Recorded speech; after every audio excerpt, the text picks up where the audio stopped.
Hello there. This is, maybe you've heard this before. My name is John Forster, and I talk about change and growth on this video, and your brain, and all of the stuff that goes along with that, and the like of looking inside. I also get on stage and talk. I also talk to people and try to life coach people and all sorts of other stuff involving your brain and your outward view of the world, because everyone is having a different experience, and I don't think enough people are talking about it because we all want to act like we're all having the same experience, and we're not. We're not having the same experience. You aren't having the same experience that I'm having even during this video, because I'm making it and you're not. You're watching it and you're realizing that you are not the sum total of your experiences. You are the awareness of your experiences. So you think that everything that has created you up to today is what has created you, and you can basically recreate yourself daily. You can reshape your ideas and your thoughts and your brain and the way you view yourself and the way people view you, and how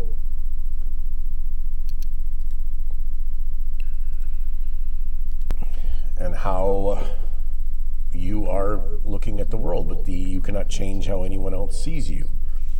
You cannot change how anyone else feels about you. You cannot change if people like you. That's not possible.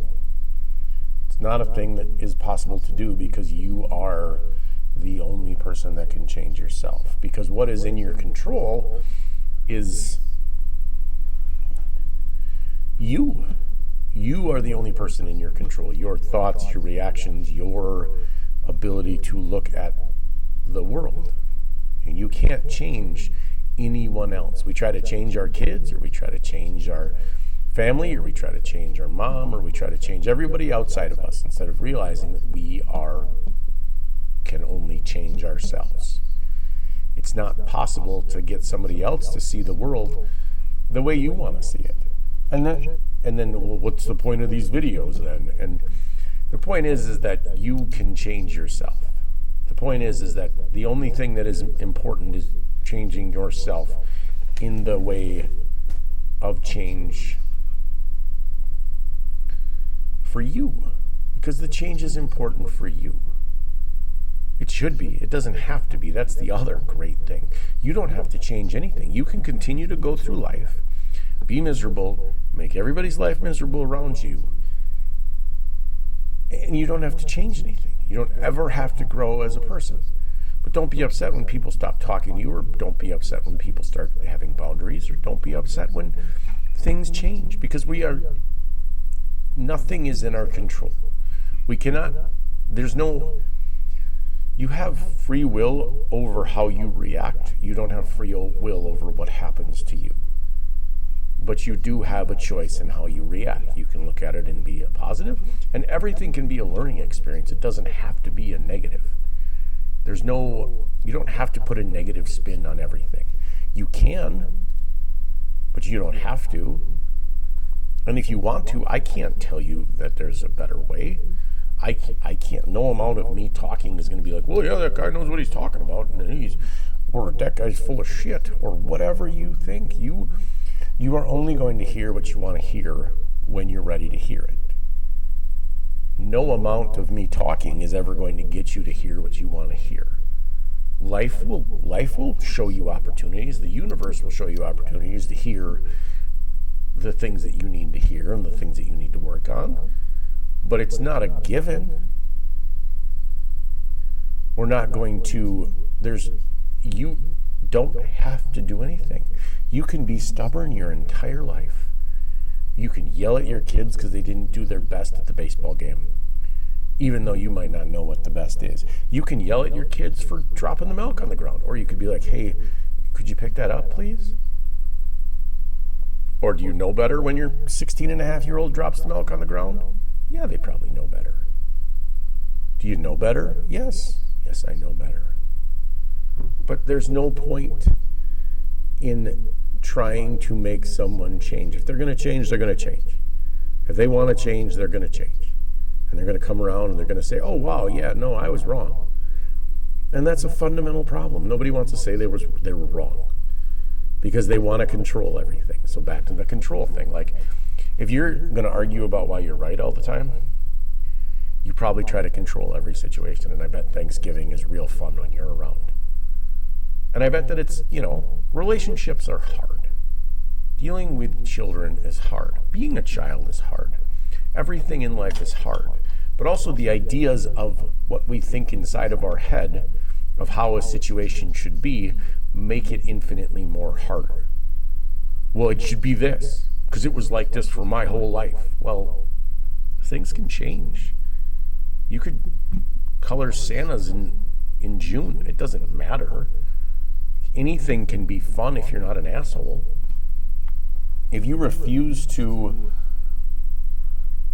acknowledge that you are imperfect, you are going to have a lot of trouble changing. You are going to have a lot of trouble if you can't acknowledge that you have weaknesses.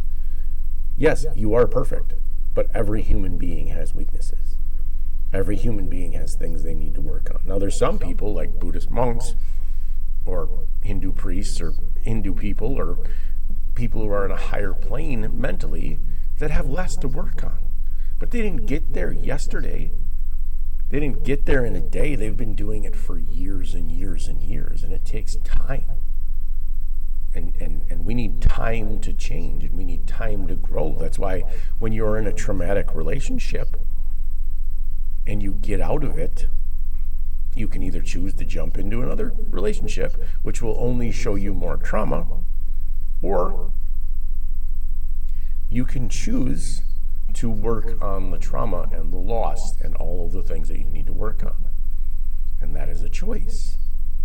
Because everything is a choice. Your mindset, how you see the world, how you react to situations, how you talk to people, how you treat people, how you go through the grocery store.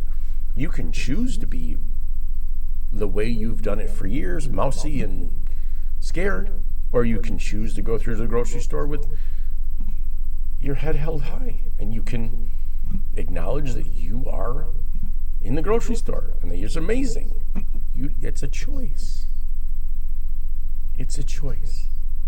Everything is a choice. And when you choose to acknowledge what is out of your control, you stop trying to control those things, and it's great because you don't want to control those things anymore. And you don't want those headaches, and you don't want to do anything that is out of your control, and you want to be like, hey, I'm okay not controlling this situation. I'm okay if I don't have to control this situation. I'm okay if I can just let these things go. I'm okay if I can just be here now, in this right now. I'm here now, and that's all that matters. And that what is happening is sad, or what is happening is joyous, but you choose inside of your head. You make a subconscious choice because your brain can't predict the future, and it doesn't know what's going on. It's only relying on things you know. So if you allow it to go out of hand and spin out of control, you will end up very upset and very irrational and very annoyed at a various amount of things daily. But if you step back and you look and you acknowledge, wow, I've just gotten upset. Wow, I'm upset. Why am I upset? This man cut me off in traffic. Or whatever it is that you are upset about. Because at the end of the day, no one outside of you can make you upset. You are making yourself upset. And that is what is going on. Your triggers have nothing to do with anything external. Your triggers are internal. You are experiencing the experience. And that is the amazing part of life. And there is no reason that you should be upset at the experience, because what is going on is what is going on. And that is the beautiful part of life. And I hope that this message has found you in a wonderful place and that you have a beautiful day. And thank you for listening.